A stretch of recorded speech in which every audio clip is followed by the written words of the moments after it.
All right, here we go. I got some movies here to talk about, and this is another mini reviews episode. So let's get into this. All right, so the first one I watched here was Wrangle. Uh, I did a little Big Lots haul video where I found this for $2.50. I thought I owned this movie. Apparently, I didn't. I've seen this movie many times. I rewatch it a lot because it's a great movie, but I hadn't seen it in multiple years. Just because I apparently thought I had it, but I didn't. Great movie. Yeah, this is one of the most. If I was ever gonna make a list of like most underrated movies, this would probably be on that list. Probably pretty high up on that list because, geez Louise, this movie is incredibly underrated. The score by Hans Zimmer, I think, is not just one of the best animated film scores, but just one of the best scores of all time. The voice acting is amazing. The humor is incredibly witty. It's just a really solid Western that's beautifully animated and incredibly well shot, like cinematography wise. It's weird to praise cinematography in an animated movie because a lot of people think, why does that even matter? But like realistically, there's still someone who has to direct the shots and form them in a specific way, and it's really beautiful movie, and I just absolutely adore this movie. If you haven't seen this movie and you just like good movies or just westerns in general, definitely check out Ringo, one of the best animated films of all time. Then I watched Ants. I bought this movie on DVD years ago. So you know what? This is the story. First time I ever saw this movie was I saw it on Netflix, and then I bought it at a DVD at a thrift shop. But yeah, this movie, I finally bought the Blu-ray, which I've been meaning to do for multiple years. Full disclosure, there's all the DreamWorks movies, every single one of them has a Blu-ray now. And I've been trying to slowly grab all of them because I used to own every single DreamWorks animated movie, every single one of them, on uh, um, all of them. I used to own all of them. But I mostly had the ones that didn't have Blu-rays.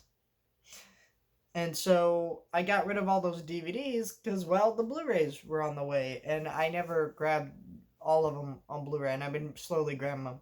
So I was trying to fill out an order. Like I was ordering something that's like $10 and I want to make it 20. $10. Ants on Blu-ray. I'm surprised it came with the slipcover. This is pretty old Blu-ray. When did this Blu-ray come out? 2018. So 2018. Yeah, I remember really liking this movie. It was surprising when I watched it on Netflix. So they said "damn" in this movie, and I was a kid, and I was surprised. I'm like, you can't say that in a kids movie. You can't say "damn." No, you can't say that's a naughty word. I remember that shocking the hell out of me. I don't know why, but I'll be honest, a lot of movies I was very sheltered, so shit like that shocked me when it happened. It was like, oh. And yeah, I don't know. I guess I'm just rambling at this point. Cause I don't have a lot to say about this movie. I don't. I rewatched it and it wasn't good. The celebrity cast is just awkward. Like it's really weird that Sylvester Stallone, Christopher Walken, and Woody Allen are these characters. Woody Allen pretty much is just Woody Allen in it, and everybody else. They play characters, but it's weird because you know the voices when you hear them, but they don't really add anything to the character. They're just kind of whatever, and they're just kind of there. The movie, animation wise, it's pretty spectacular for the time, but definitely has not aged the best. The only one thing that aged really well is the water effects. The story is just the plot of A Bug's Life, because this is very famously a ripoff of A Bug's Life, though I feel like I enjoy this movie more than A Bug's Life, and that's just because this movie has an edgier sense of humor, more adult humor, and I just enjoy Woody Allen type movies, and so this movie's more my sense of humor, but obviously A Bug's Life's the better movie. This movie sucks. But it's not nearly the worst DreamWorks movie. It's actually pretty watchable considering. I watched Scooby-Doo Ghoul School because I want a movie that's an hour and a half, and I'm like, oh yeah, let's watch this. And it was boring, and it had Scrappy doing it. It's funny because look at this. Shaggy's got a green shirt in it, even though he wears a red shirt in this movie. This is very famously the red shirt era of Scooby-Doo, and yet he's wearing a green shirt, and it's got Scrappy doing it, which makes me laugh because that was very obviously probably a purposeful decision to make people buy this without realizing Scrappy Doo because he's hated. Even Warner Brothers is trying to hide Scrappy Doo from you. Like, shit. I don't even think Scrappy Doo is that bad. I mean, it's annoying, but it's not as bad as people make him out to be. Then I watched Dumbo. Dumbo's a classic. I did realize something really messed up about this movie, though, when I was watching it. His name is Jumbo. Like, very clearly, when the stork drops Dumbo off at the beginning of the movie, his name is Jumbo, right?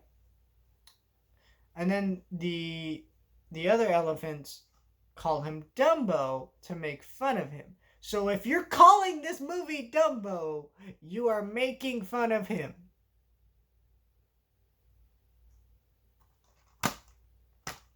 I'm just saying, that's really damn messed up. I don't, like, has anyone else ever thought about that? That if you, like, called Dumbo Dumbo, you're making fun of him. Right? And even before this was very clearly an insult that you say to people, way to go, Dumbo. You know, like, it's an insult, but it's the name of the movie. Like, it's really weird that this movie's called Dumbo. Because it really should just be called Jumbo. But I guess Jumbo doesn't sound as catchy as Dumbo. But I feel like if it was called Jumbo, no one would care, right? Because this movie's like, when did this movie come out? Like, the 40s, right? So we would all just, by now, we would all just be accustomed to calling it Jumbo. So I don't know. It's just really damn weird that we're calling this elephant by the name that they used to insult him in this movie. Just saying, like, I don't know. It's Dumbo's whatever. It's really, I don't even consider this a film. I consider it a short film because you're literally, it's less than an hour long and it's just Dumbo at a circus doing some stuff, and there's no real plot to it. It's not very coherent, but it's fun and it's beautifully animated. So, and it has some great music, like the Pink Elephant scene, which is like, what the hell? Then I watched the Meet the Parents, not the whole trilogy. I just watched the first one. Very funny. I didn't remember how funny this movie was, but it was actually very funny. Yeah, it was super funny. It was very funny in like a quotable sense. Like, I don't remember it being that funny, but it was really quotable, and yeah, just a lot of great character dynamics, and there's a lot of fun to it. Though the whole time I was watching this movie, I couldn't help but think Shrek 2, because Shrek 2 has the same plot as Meet the Parents if you think about it. Except instead of, them planning to get married, they're already married in Shrek 2. So, but it's just funny. I really enjoyed that. But yeah, it was a really funny movie.